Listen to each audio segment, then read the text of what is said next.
Boa noite, meus amigos. Sejam todos bem-vindos para mais essa atividade Nascer. É uma alegria esse encontro que se renova todas as quartas-feiras, desde os idos de 1984.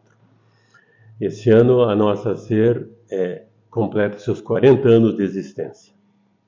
E esse trabalho, essa atividade da quarta-feira em palestras ao lado do Plantão do Passe, é uma atividade que existe desde o início da nossa instituição.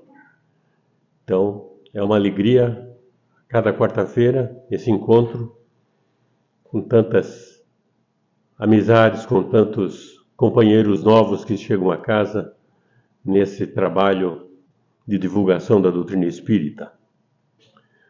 Vamos iniciar a atividade pela prece. Querido Mestre Jesus,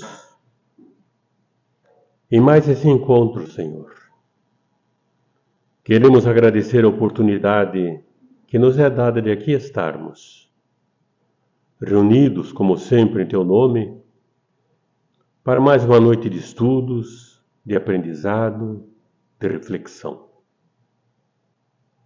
Que a lição da noite possa seguir conosco no seu conteúdo, nas suas orientações, dando-nos a melhor diretriz, como sempre, para que enfrentemos as nossas dificuldades no dia a dia, nesse mundo agitado, nesses dias tão difíceis, Senhor, em que além das nossas dificuldades pessoais, somam-se tantas dificuldades mundo afora, com tantas notícias negativas, de catástrofes, de guerras, de violência, em todos os níveis. Somos todos levados por esse ambiente tão difícil e necessitamos, como nunca, da presença dos amigos espirituais, na mensagem do Mestre Jesus, para que nos orientemos e busquemos as forças de que necessitamos para vencer as nossas dificuldades.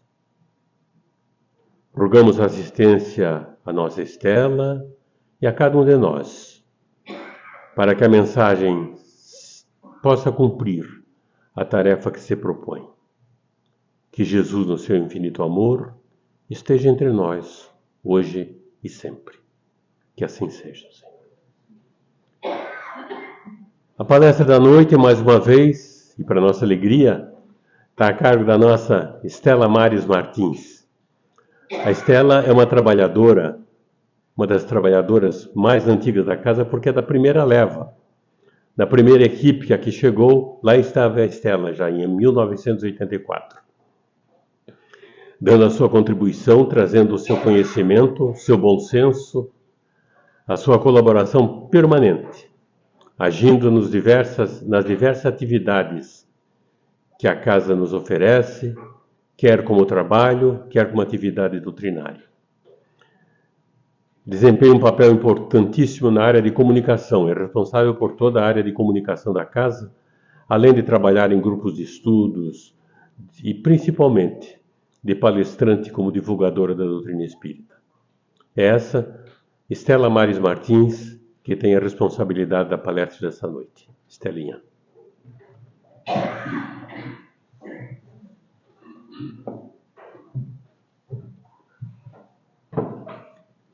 Boa noite a todos. Que Jesus nos abençoe e nos dê da sua paz. É com grande alegria que aqui estou mais uma vez, vendo tantos rostos amigos, tantos companheiros queridos de estudo desses 40 anos da SER, que ao longo do tempo vieram abrindo caminho dentro do meu coração e junto comigo, estudado e aprendido tudo que a doutrina espírita pode nos oferecer. É uma felicidade reencontrá-los aqui, da mesma forma como é muito agradável ver tantos rostos novos, pelo menos para mim.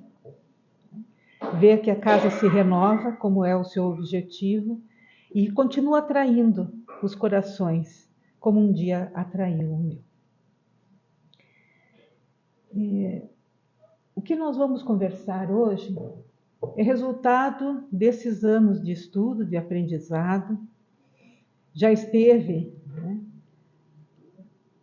como uma marca muito profunda dentro do meu coração, porque vem das ideias, né, dos pensamentos, das ponderações de um personagem da doutrina espírita que é muito caro ao meu coração. E hoje nós vamos falar sobre essas potências da alma. Então nós vamos relembrar alguns conceitos aí, né, do nosso tempo de estudante. Quando a gente fala potência, o que é potência? No sentido, né, onde a gente encontra no dicionário, nas nossas aulas lá de física, potência é aquilo que tem poder, tem força, tem vigor e que tem importância. Nas nossas aulas de física, a gente aprende que potência é uma grandeza usada para calcular a quantidade de energia concedida e consumida por uma unidade de tempo. A potência é útil para medir a rapidez com a qual uma forma de energia se transforma por meio da realização de um trabalho. Certo, professor Péricles? É isso mesmo? Oxa vida, vou passar na prova. Então, o trabalho é uma grandeza relacionada à transferência de energia devido à atuação de uma força. Realizamos um trabalho quando aplicamos uma força em um corpo e este sofre um deslocamento. A força é o agente da dinâmica responsável por alterar o estado de repouso ou de movimento de um corpo. Outro conceito. São 3 as leis que possibilitam e constituem a base primária para a compreensão dos comportamentos estáticos e dinâmicos dos corpos, quer nos mundos celestes, quer aqui na Terra. E essas são as leis que nós conhecemos como as leis de Newton.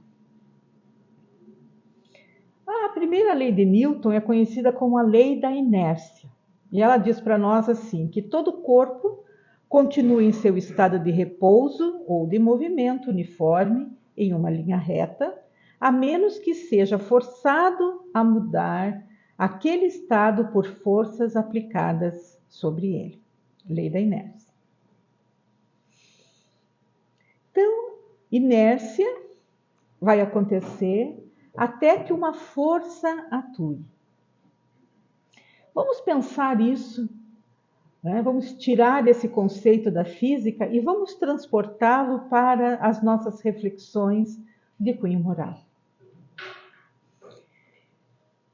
Imaginemos a Espanha lá na metade do século XIX.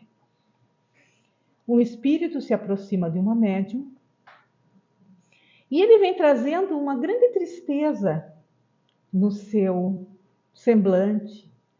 E ele vai se aproximando da esfera espiritual, né, da médium, e ela vai sentindo essa vibração de profunda tristeza, de um sentimento muito grande de perda. E ela se apiada daquele espírito e começa mentalmente a conversar com ele, como era de hábito da sua faculdade mediúnica, dela ter esse contato com esses espíritos e dali extrair lições que depois eram dirigidas pelo seu mentor e ela transformava isso em artigos que circulavam à comunidade espírita da época. E ela deixa que o espírito se apresente e ele vai narrando a sua história. E ele vai colocando de uma forma muito singela, falando sobre a felicidade, que para muitas pessoas a felicidade é ter um lar amoroso, pais que se interessem pelos filhos, por sua educação, por seu sustento, por sua saúde, que trabalhem de sol a sol para deixar para esse filho os haveres, as propriedades, o dinheiro, para que ele possa se manter dentro daquela mesma estabilidade que a gente considera ser a estabilidade que nos dá a felicidade. A felicidade também está na saúde do corpo físico, na beleza das formas, na força da juventude, e tudo aquilo aquele espírito havia experimentado na sua última encarnação. Seus pais faziam parte da pequena nobreza rural e, apesar de não serem figuras eminentes da nobreza, tinham suas terras, tinham muitas posses, trabalhavam para eles muitos colonos e eles tinham uma vida tranquila. Tiveram aquele casal que vivia consorciado em nome do amor, um filho que eles amaram muito e para quem não mediam esforços para dar tudo aquilo que aquela criança desejava. E tanto amaram aquele filho, que ele se tornou uma criança que a gente hoje em dia chama de crianças mimadas. Que tudo era entregue em nome desse amor, mas aquela criança não recebia aquilo de uma forma, como se o mundo devesse a ela todo o tempo e toda a atenção do mundo. E com o passar do tempo, aquela criança foi crescendo, se tornando um jovem amolentado, que não era apto nem para as questões da mente, para o estudo, muito menos para os trabalhos manuais, não se interessava pelo trabalho do pai, nem por aquilo que mantinha sua riqueza. Ele ficava vivendo a vida, perdendo o tempo. Ele vivia com tanta intensidade o seu prazer, que, por incrível que pareça, ele nada fazia com esse tempo que era tão rico. E chegando numa determinada idade, o jovem, que não sabia ler nem escrever, começou a preocupar muito a mãe.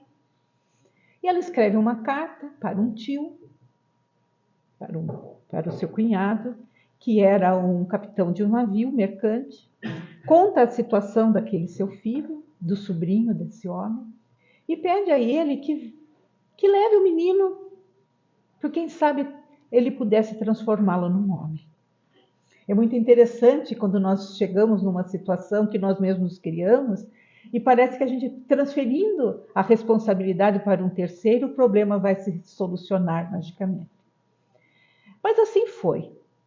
Aquele homem veio, um homem muito austero, mas muito bom, que era respeitado e muito benquisto pelos seus subordinados, e leva aquele jovem para viajar pelos portos do mundo, no trabalho de sol a sol, porque não havia nada que pudesse ser feito dentro do navio, no alto mar, a não ser trabalhar. Até que um pouco daquele amolentamento do jovem é consertado. Mas a dificuldade do ler e escrever era uma grande preocupação para o tio. E ele, depois da tarefa do dia, ele põe aquele jovem lá, sentadinho na mesa da cozinha do navio, e se esforça para ensinar o jovem a ler e a escrever. Eles passam um bom tempo nessa viagem, até que eles recebem uma carta dizendo que o pai desse jovem estava muito doente e precisava que ele voltasse para casa para assumir as responsabilidades no trabalho e assim desobrigar o pai do esforço que a sua saúde já não estava permitindo que assim acontecesse. E o jovem é deixado no porto pelo tio com todas as orientações, a carruagem de retorno ao lar é contratada, o jovem entra na carruagem e, num belo trecho do caminho, a carruagem quebra uma das rodas e ele fica numa hospedaria e perde tempo, porque ele não pensa que ele poderia ter chamado uma outra carruagem para que ele pudesse atender o pai. E a gente pode imaginar que naquele tempo uma viagem de carruagem não é como hoje em dia, em que as distâncias são facilmente vencidas pelos nossos carros, pelos nossos ônibus, aviões, etc. Era uma viagem longa, apesar da distância hoje nos parecer curta. Ele perde esse dia, no outro dia ele retorna à viagem e acaba chegando em casa atrasado, já vários dias depois que a carta já havia chegado nas mãos do tio, e encontra o pai sendo velado. E a mãe fica muito braba, muito triste naquele seu desespero, dizendo: eu tenho certeza que você não veio direto para casa, que alguma coisa o segurou no caminho. E o rapaz fica um pouco envergonhado, mas ele não tem como dizer para a mãe que não foi isso, porque ele não teve, né, nenhuma intenção de se adiantar no retorno ao lar. Alguns dias passam e ele, em vez de assumir os negócios do pai, ele fica colocando na mão de um, na mão de outros, os bens da família, simplesmente porque ele tinha preguiça de trabalhar.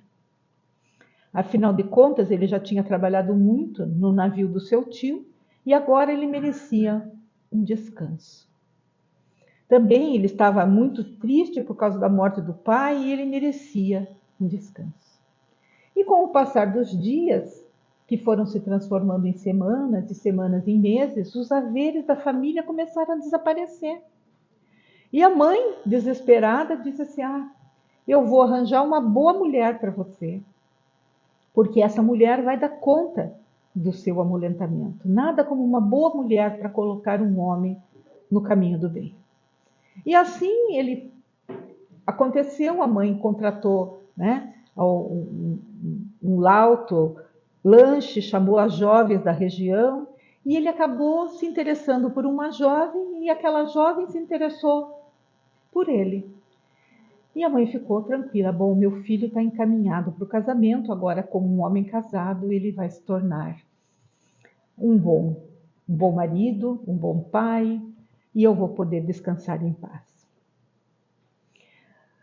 Quando eles estavam lá preparando, né, o casamento que seria realizado em alguns meses para frente, eles recebem uma outra carta. Agora quem estava adoecido era o tio, que havia deixado, já tinha vendido o navio, os seus haveres, estava pressentindo que a morte estava próxima e queria passar aqueles bens, né, para o seu único sobrinho. E o jovem vai, e a distância era grande. A viagem aonde ele deveria encontrar esse tio levaria quase um ano para acontecer. E a jovem disse assim: tudo bem, eu vou te esperar. Se você não retornar, eu vou entrar no convento, porque ou eu caso com você, ou eu me torno uma religiosa, uma esposa de Cristo. E com aquela promessa de que ele voltaria o mais rápido possível, ele faz a viagem para encontrar o tio. O tio demora algum tempo naquela doença, no atendimento, até que ele realmente venha a falecer. E para ele retornar, só havia um navio que saía daquele lugar a cada 6 meses. Ele fica meio gripado, meio se sentindo estranho e acaba perdendo esse navio. Quando ele contrata a ida para que ele retorne para casa, né, ele acaba se envolvendo em algumas coisas que estavam acontecendo ali naquela região e perde o segundo navio. Então, aquela viagem que deveria durar um ano acabou levando 3. Quando ele finalmente se aproxima, né, da casa, 3 anos depois, sem nunca ter mandado uma carta para a mãe, sem dado notícias, porque ele sempre deixava para amanhã: hoje eu não vou fazer, eu estou com dor de cabeça, ou hoje eu tenho outras coisas para fazer, ou era um interesse na rua que o chamava atenção, então ele nunca ia dando satisfação da sua vida. E a sua mãe achou que ele já tinha morrido. Quantos perigos, né? Um assalto, né? A viagem poderia ter acabado acontecendo um desastre, um assalto, um assassinato, e ela estava completamente consciente de que o seu filho acabaria morrendo, né? Quando ele chega na cidade, o que acontece? Ele encontra todo mundo reunido na igreja. Porque aquele dia as noviças estavam fazendo seus votos.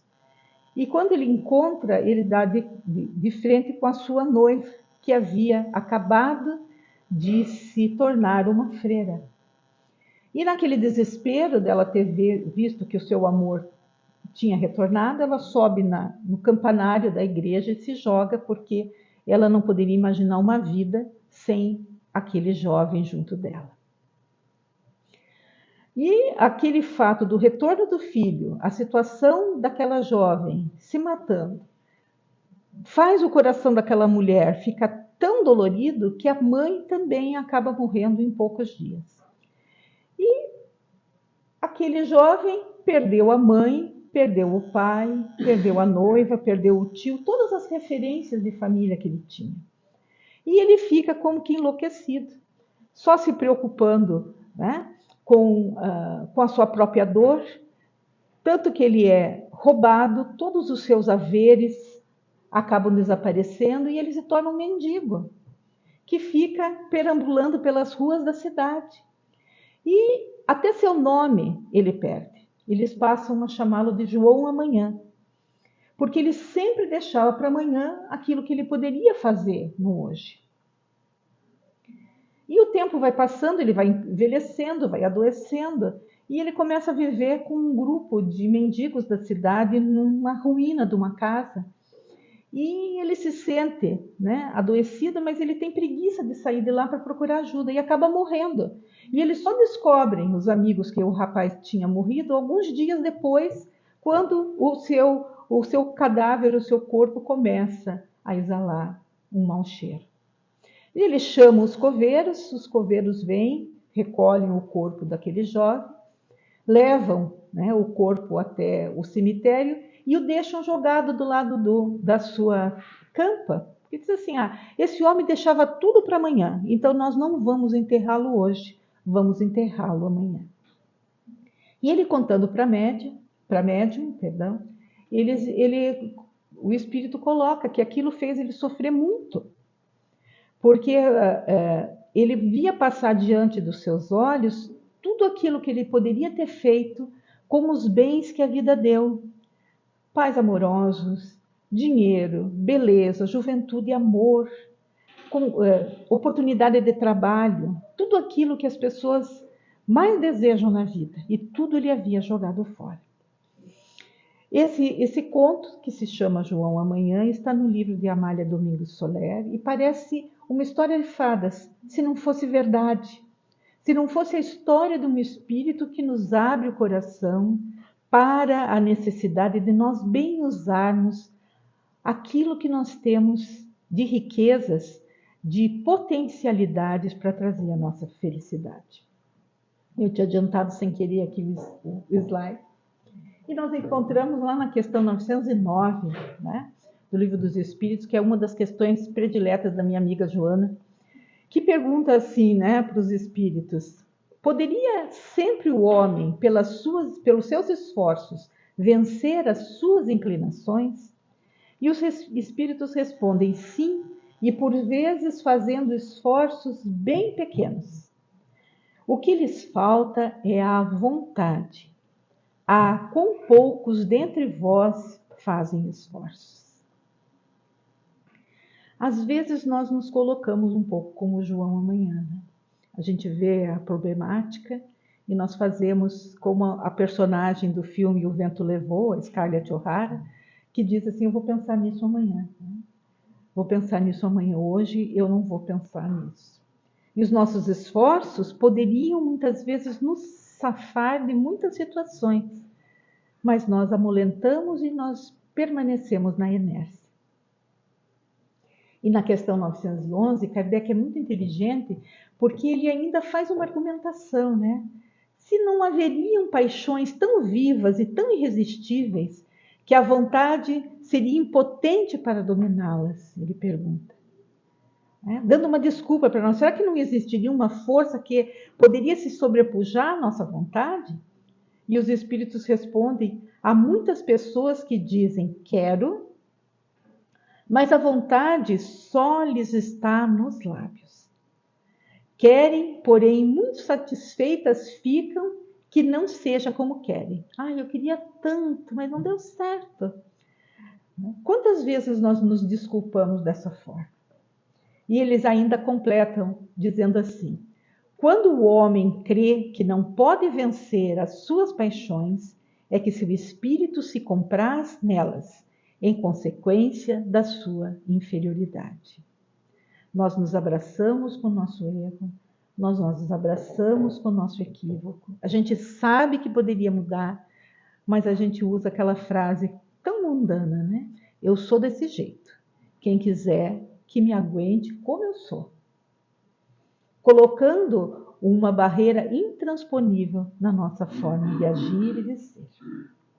No entanto, Jesus nos disse uma vez que o reino de Deus está dentro de nós. E como é que a gente imagina o reino de Deus? É muito fácil para nós, né? A gente vê aí propaganda dos filmes de terror, das catástrofes que nos aguardam no futuro da Terra, né? Nas distopias em que existem os seres que vêm atacar a nossa felicidade, que devoram os nossos corpos. A gente consegue imaginar um mundo catastrófico com uma riqueza impressionante de detalhes. Agora, quando a gente pensa no reino de Deus, quando a gente pensa na felicidade, nos mundos superiores, a gente tem uma ideia piegas do que seria esse reino de paz. Parece alguma coisa inalcançável para a nossa capacidade de imaginar. No entanto, esse reino está dentro da gente. Essa felicidade, essa luz, essa paz, essa sabedoria, essa capacidade de vencer a adversidade, de derrotar a sombra, está dentro de nós. Porque esse reino de Deus é a perfeição. De tudo aquilo que a nossa capacidade de mentalizar é capaz de encontrar, esse é o reino de Deus.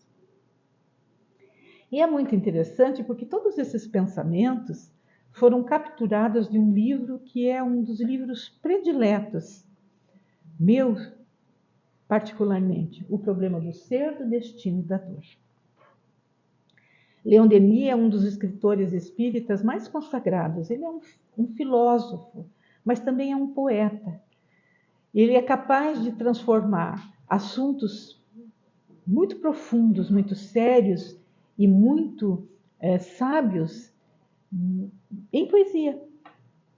E na terceira parte do livro, ele fala exatamente para nós sobre essas potências da alma, que são o pensamento, a vontade, a consciência, o livre-arbítrio, o amor e a dor.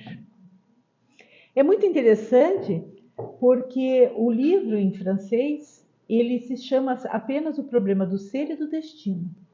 Mas quando ele foi traduzido para o português, foi tão interessante a parte em que ele trabalha sobre a dor, que a Federação Espírita Brasileira pediu permissão a Leon Denis para mudar o texto, o título do livro, e colocar exatamente a questão da dor para chamar a atenção das pessoas que ali buscassem naquelas páginas exatamente o seu raciocínio sobre a questão da dor.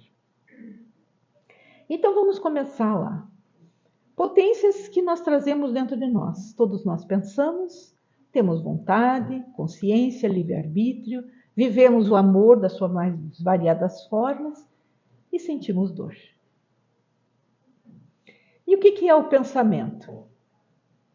O pensamento é o atributo característico do ser espiritual, diz a doutrina espírita. É ele que distingue o espírito da matéria. Sem o pensamento, o espírito não seria espírito. Não se pode imaginar um espírito que não pensa.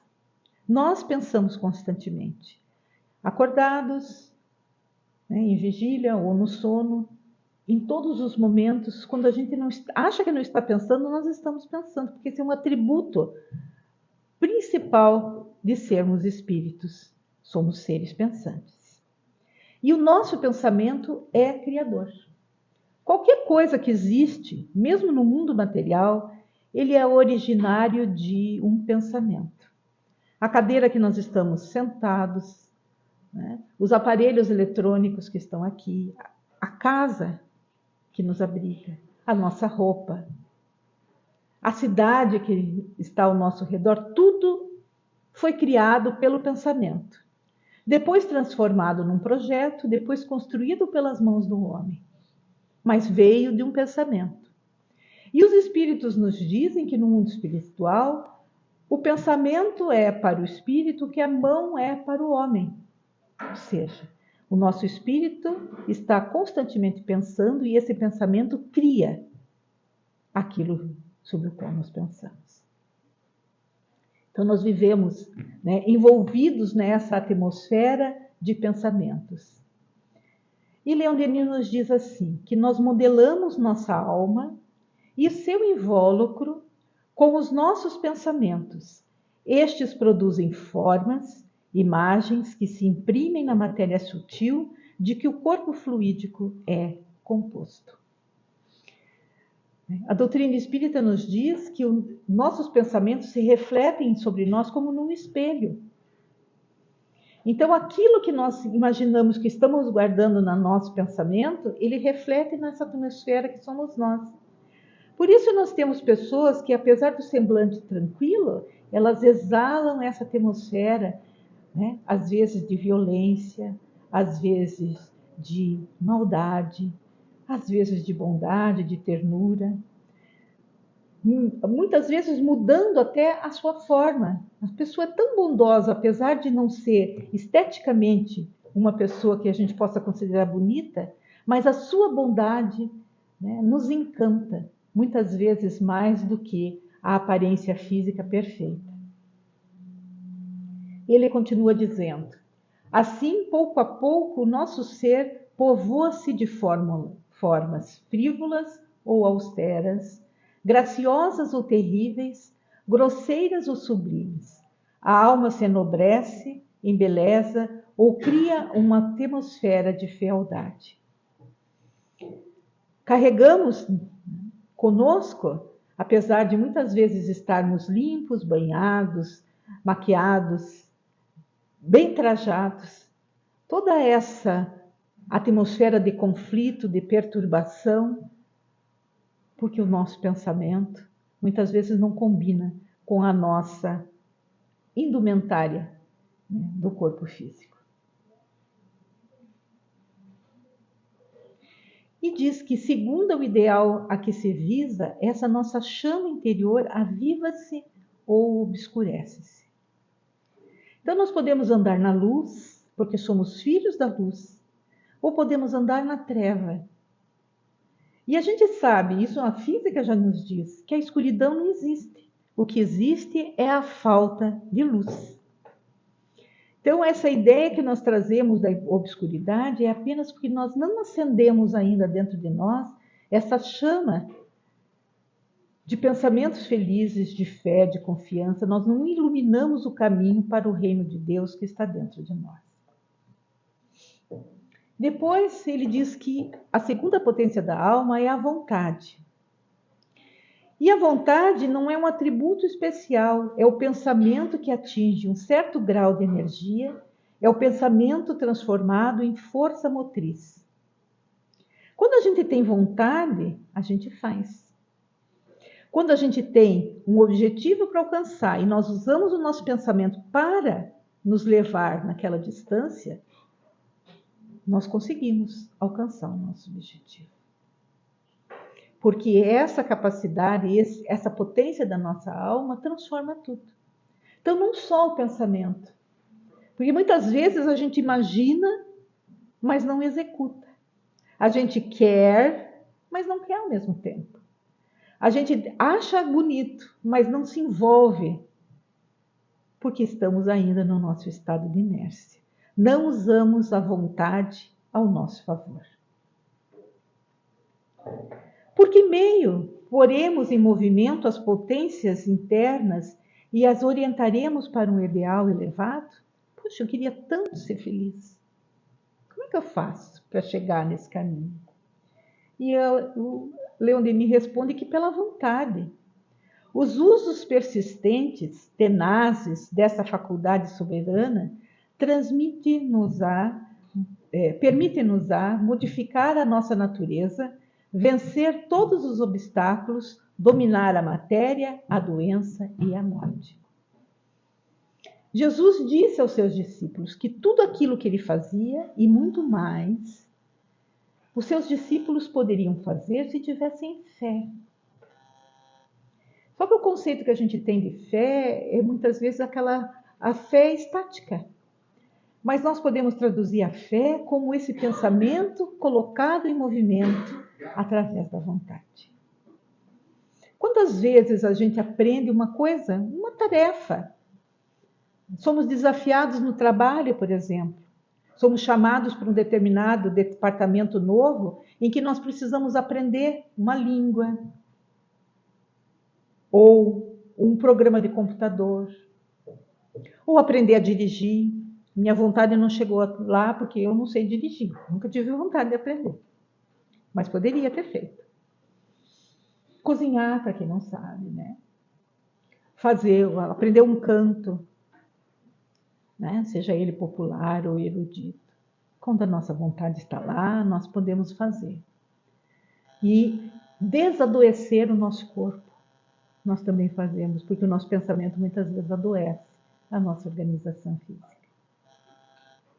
E ele diz uma coisa muito bonita, que é a vontade que faz os heróis. A gente não acorda de manhã e diz assim, eu quero ser um herói. Porque muitas vezes aquele que pensa assim não vai fazê-lo. Mas na situação de perigo, é aquela pessoa que a gente não poderia imaginar que está saindo para atender, né? Quantas notícias a gente lê no jornal?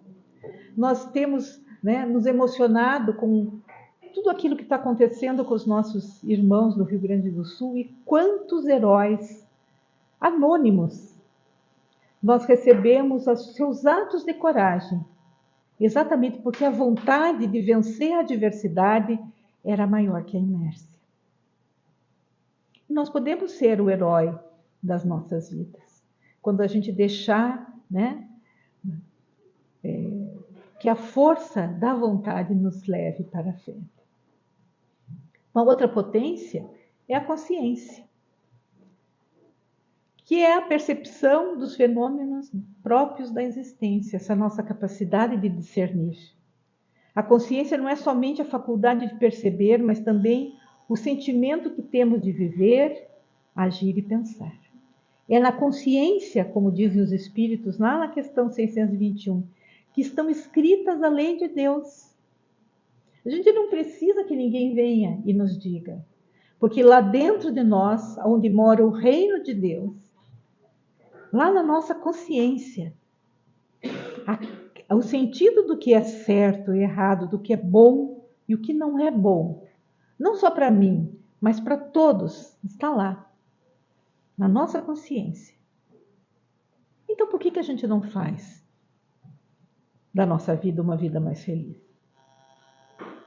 E ele diz ainda, Leon Denis, assim, que muitas vezes dirigiram-se a mim almas humanas aflitas para que do além eu lhes solicitassem, né, avisos, conselhos, indicações que não me eram possível proporcionar-lhes. Ele não se reconhecia como capaz de dar aquelas informações. E ele recomendava, então, para essas pessoas uma experiência que às vezes dava bom resultado.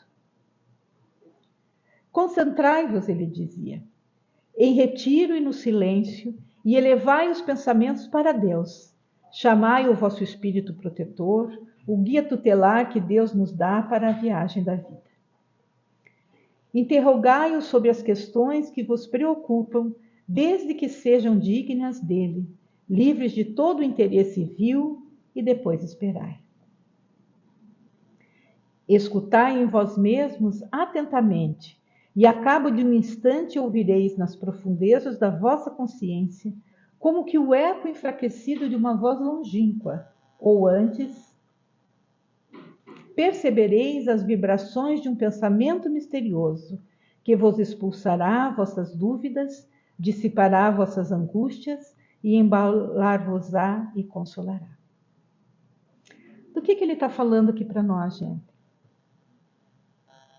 Do recurso da prece.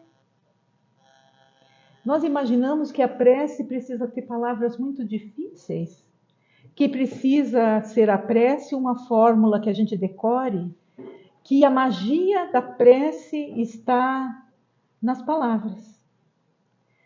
Mas esse recurso de nos recolhermos na nossa intimidade, ou seja, entrarmos para dentro de nós mesmos, deixarmos o tumulto dos pensamentos e da vida cotidiana e buscar no silêncio essa conversa íntima com Deus que mora dentro de cada um de nós, nós teremos a resposta para as nossas dúvidas, para os nossos problemas, orientação para os nossos propósitos. Porque lá dentro da nossa consciência, a resposta, que muitas vezes a gente sabe qual é, mas a gente não admite que precisa ser daquela forma. E eu aqui passando as coisas para frente. E a outra potência da alma é o nosso livre-arbítrio, que é essa nossa capacidade de decidir e escolher em função da própria vontade, isenta de qualquer condicionamento, motivo ou causa determinante. É o poder que cada indivíduo tem de escolher suas ações e que caminho quer seguir. Daí vocês podem dizer, mas muitas vezes o meu livre-arbítrio é cerceado por um poder, muitas vezes, que se impõe com violência sobre o meu livre-arbítrio. Mas esse livre-arbítrio que nós estamos falando aqui é a nossa capacidade de decidir, apesar de todas as forças internas e externas, ao contrário. Porque nós somos seres pensantes e nós somos donos do nosso pensamento. E a única liberdade absoluta que nós temos é a nossa liberdade de pensar, o nosso livre-arbítrio. E ele diz, o homem é obreiro da sua libertação. Ele atinge o estado completo de liberdade pelo cultivo íntimo e pela valorização de suas potências ocultas. Os obstáculos acumulados em seu caminho são meramente meios de o obrigar a sair da indiferença e a utilizar suas forças latentes. Somos todos solidários e a liberdade de cada um liga-se à liberdade dos outros. Libertando-se das paixões e da ignorância, cada homem libera seus semelhantes. É um gatinho. Eu espero. Tudo que contribui para dissipar da inteligência as trevas e fazer recuar o mal torna a humanidade mais livre, mais consciente de si mesma e de seus deveres e potências. Então, cada vez que um homem se reforma, ele reforma o ambiente onde ele vive. Cada vez que o homem recolhe as suas armas, ele torna o ambiente onde ele vive um ambiente mais pacífico. Toda vez que o homem respeita a opinião do outro, ele torna o outro mais livre. E nesse seu exemplo, ele vai ensinando que o outro também procure esse mesmo caminho, que nós poderíamos chamar que seja o caminho do amor. E é tão interessante porque o mundo moderno quer transformar o amor apenas na química. Então eles colocam todas as reações amorosas da vida humana como sendo apenas secreções de hormônios. O amor de mãe, o amor do homem por uma mulher, o amor à pátria, como sendo essas substâncias que circulam no nosso corpo físico e que nos dão, muitas vezes, né, essa sensação de euforia, de prazer, de cuidado, que o amor é apenas químico. Mas nós encontramos, né, no Livro dos Espíritos, na questão 888A, São Vicente de Paulo, que foi um exemplo de amor e caridade para o mundo, dizendo que o amor é uma lei divina universal. Então, o universo ama. mediante a qual Deus governa os mundos. Então, a lei absoluta que rege o universo é a lei do amor. Que o amor é a lei da atração para os seres vivos e organizados, e a atração é a lei de amor para a matéria inorgânica. Então, vem lá desde as formas mais rudimentares e absolutas, através da atração molecular, das forças, esse exercício de amor que nós vivemos das mais variadas formas na nossa existência. Ele diz que o amor depura a inteligência, engrandece o coração, e é pela soma do amor acumulado em nós que poderemos avaliar o caminho que temos percorrido até Deus. Eu amo essa frase. Porque muitas vezes eu fico meditando sobre a minha caminhada para dentro do reino de Deus. Quanto do amor eu já tenho dentro de mim? Quanto eu já palmilhei dentro da luz esse meu caminho para Deus? Se eu não amar, eu nunca conhecerei a Deus. Porque Deus é amor, como disse João para nós. Acima de tudo, porém, é preciso amar, porque sem amor, a vontade e a ciência seriam incompletas e, por muitas vezes, estéreis. Então, o que adianta um mundo onde o amor não rege as instituições e o conhecimento humano? É só a gente abrir o jornal. Hoje em dia a gente nem abre o jornal, né? Na verdade a gente abre as páginas dos nossos aplicativos e vemos as notícias, assistimos no jornal, assistimos no rádio. Os exemplos do não amor, aonde o amor não está presente nas ações humanas. E o amor ilumina-as, fecunda-as, centuplica-lhes os recursos. Não se trata aqui do amor que contempla sem agir, mas do que se aplica a espalhar o bem e a verdade pelo mundo. E muitas vezes nós ouvimos a palavra caridade, e a gente acha que a caridade é a gente dar coisas materiais. Quando o sentido profundo de caridade, a gente já aprendeu que é o amor em ação.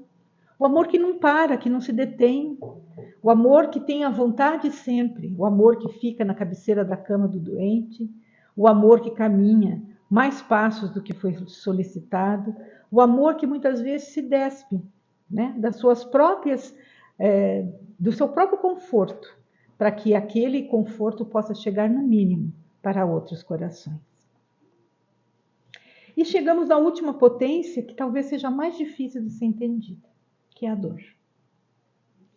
E no Evangelho segundo o Espiritismo, nós temos lá no capítulo 9, no item 7, os Espíritos dizendo que a dor é uma bênção que Deus envia a seus eleitos. Não vos aflijais, pois, quando sofrerdes. Antes, bendizei de Deus onipotente, que pela dor neste mundo vos marcou para a glória dos céus. E a dor é muito mal entendida. Os céticos, né, vão dizer que a religião nos torna sofredores, que nós nos transferimos para o martírio, como se o martírio fosse nos transformar em pessoas melhores. Mas se a gente pensar, tudo sofre, tudo sente dor, porque é uma contingência da vida no mundo físico. A dor do frio, a dor da fome, a dor da saudade, a dor do exercício físico, a dor da falta do exercício físico. Porque nosso corpo, ele é sensível. Os animais sofrem, as plantas sofrem, nossa terra tem sofrido as nossas ações, desregulando-se. E ele diz assim que, fundamentalmente, a dor é uma lei de equilíbrio e educação. A gente come demais carboidrato, depois fica com problema de saúde. Abusa do açúcar, do álcool, do tabaco, e o nosso corpo sente. Se não for naquele mês, vai ser no tempo seguinte, mas as nossas ações prejudiciais, elas nos alcançam. E a gente leva um susto, começa a fazer exercício. Tem lá o seu infarto, começa a se tornar uma pessoa mais saudável. Educação. A gente vai ao balé, vê a bailarina maravilhosa, não imagina a dor que ela sente nos dedos dos pés, que muitas vezes estão deformados dentro daquelas sapatilhas tão delicadas. Mas quem dança sente dor a carreira toda, porque o músculo, se não é exercitado, ele não vai apresentar aquela performance. E assim por diante. E é muito difícil fazer entender aos homens que o sofrimento é bom. O primeiro movimento do homem infeliz é revoltar-se. A situação aconteceu porque Deus não estava olhando. O que Deus estava fazendo que não viu? Por que Deus não resolve os problemas? Olha quanta mortandade. Por que Deus não existe? Porque se ele existisse, isso não teria acontecido. Nós transferimos para Deus a responsabilidade da nossa incúria, do nosso mau uso das potências. Mais tarde, porém, depois de o espírito ter subido os aclives, quando contempla o escabroso caminho percorrido, o desfiladeiro movediço de suas existências, é com um enternecimento alegre que se lembra das provas, das tribulações, com cujo auxílio pôde alcançar o cimo. Nós que já vivemos um tempo, olhemos para trás. Quando a gente tinha um desafio, quem sabe na nossa infância, quando a gente vê um bebezinho lutando para ficar de pé, né? Ele sofre, cai, bate a cabeça, chora, se esforça. Na nossa idade adulta, nós olhamos o bebê, o esforço do bebê e nos enternecemos, porque ficamos imaginando isso acontecendo conosco mesmo. E assim, um dia, quando a gente já estiver completamente liberado das nossas imperfeições, nós também veremos o nosso caminhar com esse enternecimento, com esse sentimento, né, de doçura pelas nossas dores e pelas nossas lágrimas. A todos aqueles que perguntam para que serve a dor, eu respondo: para polir a pedra, para esculpir o mármore, para fundir o vidro, martelar o ferro. Nas ações humanas, se nós temos um diamante bruto, ele não tem o mesmo valor de um diamante lapidado. Se nós temos a jazida com o ferro, se ele não se transforma pela siderúrgica no aço, ele não nos dá o carro que nós viajamos aí, com conforto. Se nós não fundimos o vidro, ele não se transforma no copo que traz a água limpa. Então, as forças, elas estão sempre agindo com esse aspecto que nós consideramos de dor para nos transformar também. E ele nos diz, aqui para finalizar a nossa conversa da noite: ergamos os pensamentos, os corações, as vontades, abramos nossa alma aos grandes sopros do espaço.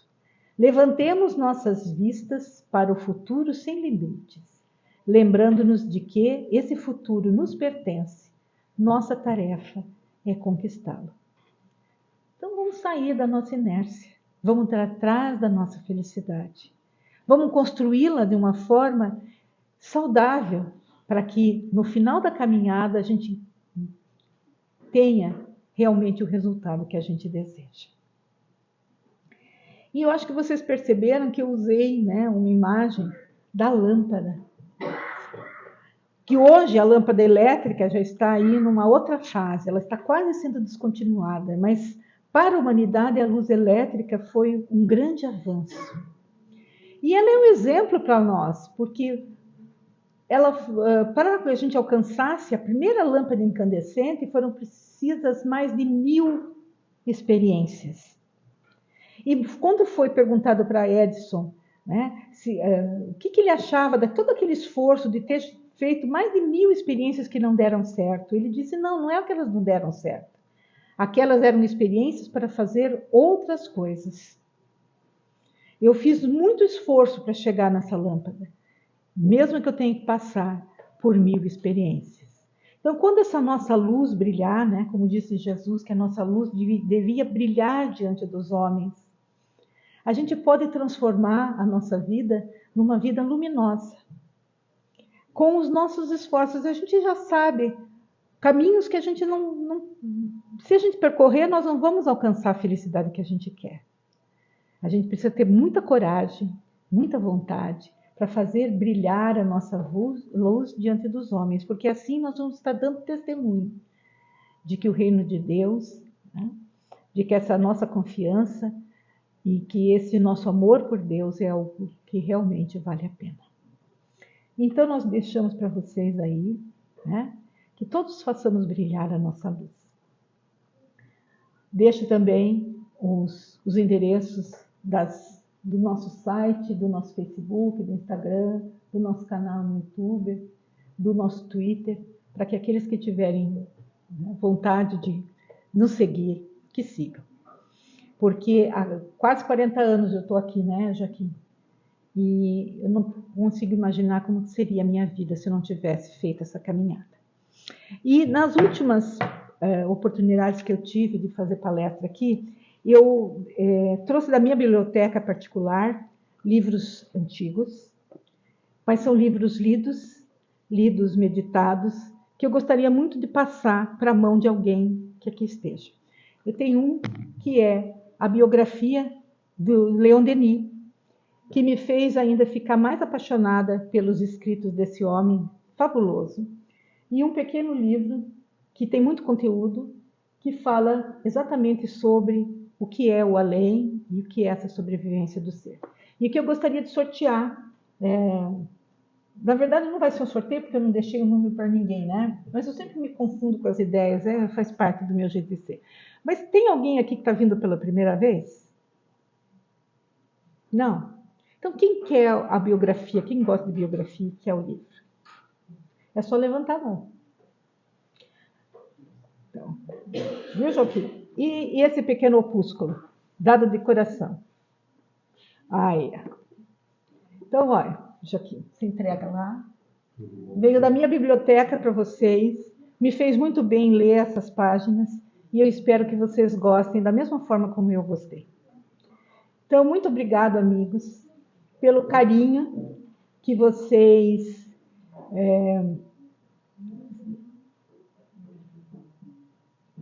Ninguém quer o livro? Pronto! Olha, eu tenho muito livro na minha biblioteca, tá? Então, como eu espero ainda fazer muitas palestras, quem não pôde receber hoje, nas próximas vezes que eu estiver aqui, pelo menos mais alguns eu vou trazer para vocês. Que esses livros façam vocês tão felizes como me fizeram. Muito obrigada pela atenção. Que Deus abençoe a todos vocês.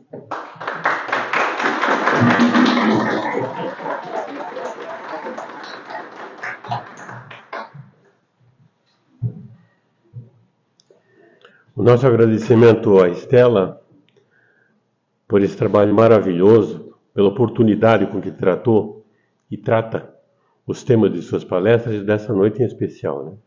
Fez uma recapitulação daquilo que a gente precisava ouvir, né?